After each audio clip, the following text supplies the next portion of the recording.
هدي إلياس قف حق كل أي جرته هنقيو حق مادي hal toddobaad oo ay baaritaan ku wadeen booliiska Sweden sababta ka dambeysa dilka Allaha u naxariistay Ilyas Cabdiraxmaan Sheekh Muxudiin oo ahaa wiil yar oo 16 jir ah waxaa maanta loo ogolaaday reerkiisa inay u sameeyaan aas kaasi oo ay ka soo qayb galeen Soomaalida ku nool Gothenburg iyo jaalidaha kale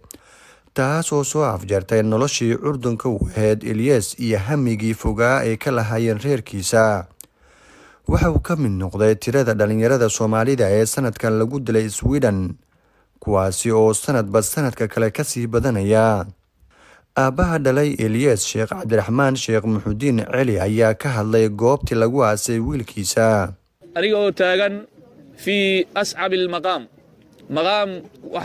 wax dhalay meeshii joogsadaan kan ugu adag taagan baa waxaan rabaa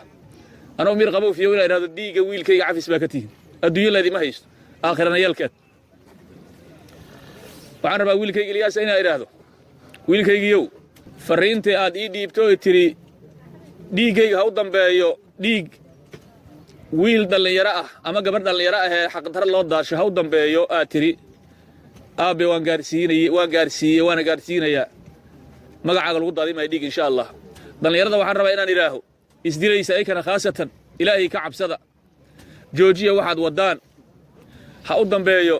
Ilyas idinkana waa isdisheen waa isbaabi'iseen dadka abriyada ahana waa baabi'iseen joojiya waxaad wadaan saasaan leeyahay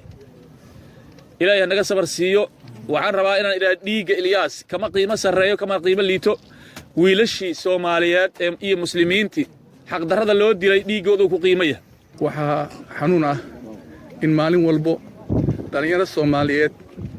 lagala soo orday qurbo loo keenay inay ku libaadaan ku badbaadaan ama ha ku dhashinta ama waarigsa ka soo qaxdulkii hooyo annaga maanta aan duugno runtii wax fiican ma aha wiilasheenan xaafadaha taagan ee amniga faraha ka bixinaya annaga ayaa ka jeesanay annaga ayaa ka muuqan sayxadaha ka muuqdaan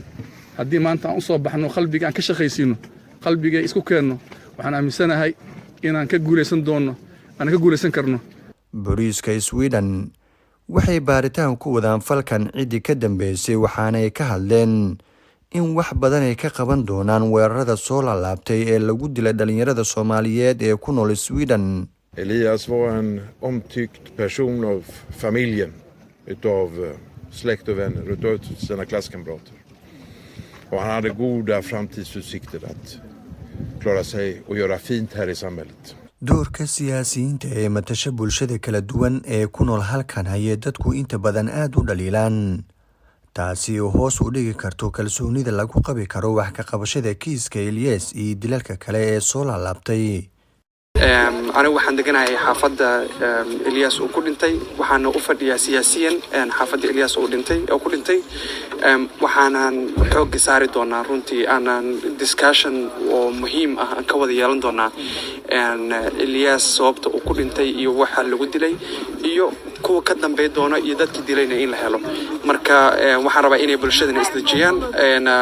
maxaa lahaay aaminaan booliiska iyo maxaan ku raadayay iyo bulshada kala duwan ee ka shaqeysa arintan Zikriye Maxamuud Timacade Universal TV Sweden.